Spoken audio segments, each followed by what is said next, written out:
Hi guys, welcome to another quick video that I'm sending around at the end of our puppy class and our advancing skills class. And if you're here because you found this on YouTube or you've stumbled across my channel, hopefully this is going to make sense. I really hope it's useful. So, what we've just been talking about in class is how to add a verbal cue to a behaviour. So how do we get our dogs to understand that when we say something like sit, they're supposed to put their bum on the ground? Now, what often happens, a pitfall that we all fall into, is that we begin to train the behaviour and we add the word at exactly the same time. So we start to train the behaviour and say sit, sit, sit, sit, and the dog has to try and work out what this noise means as well as what the behaviour is. That is a problem because that can cause a huge amount of confusion for our dogs. The general rule of thumb that we talk about is don't add a verbal cue unless you've got the behaviour. So what that means practically is we need to teach the behaviour before we say absolutely anything, and only after we absolutely know that our dogs are going to do that behaviour can we then start adding on the verbal cue. Practically, that would mean that, for example, a sit, we'd take treats in our hand and we'd lure our dog into a sit. So we'd take treats, we'd put them on the nose, we'd go up over the head and the bum would go down. And we would say yes and we'd feed them the treats. And we'd repeat that time and time again until we knew that when we took our hand and went over the dog's head, the bum was going to go down, until we were pretty certain that was going to happen. Once we were certain that was going to happen, we would then and only then add our verbal cue.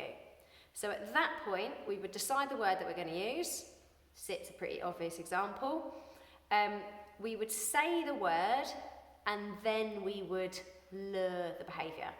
Now this is where you will hear me say time and time again, say it, do it. We say the word that we want, so we say sit and then we get the behaviour, so we lure the behaviour. Say it, do it. The reason I have say it, do it, and the reason I sort of talk a lot about say it, do it, is because what will eventually happen is that the dog will understand that the word or the noise that you're making sit, it then anticipates you giving the hand signal and luring the behaviour, then the bum goes down, then they get the reward. The dog will learn that, sit, what they're going to do is they're going to raise their hand up and I'm going to put my bum down and then I'm going to get my reward. So they'll start to anticipate that actually when you say sit, they just need to put their bum down because then you're going to give them the sweetie. That's what we want, because that means that the dog learns that sit means bum go down on the floor. So say it, do it. If we don't go through that process, and you'll see this when you're out on your walks or you're wandering around town, you will see that many people have added a word into a behaviour before the dog knows what to do. And then you end up in a really sticky situation because you have to say the word multiple times before the dog will respond. So you'll see these people all of the time and they're going, sit, sit, sit. Why isn't she sitting? Sit, she knows sit. And the dog really doesn't know what that person's asking them. They're just waiting for them to probably say it enough times so that eventually they go, I'm guessing that I usually have to put my bum down. And that's a problem because it's not clear for our dogs.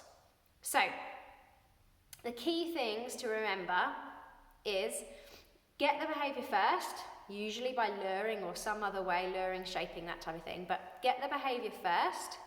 Once you know that your dog is going to do the behaviour, then add your word, and that's when we use say it, do it. Hope that makes sense.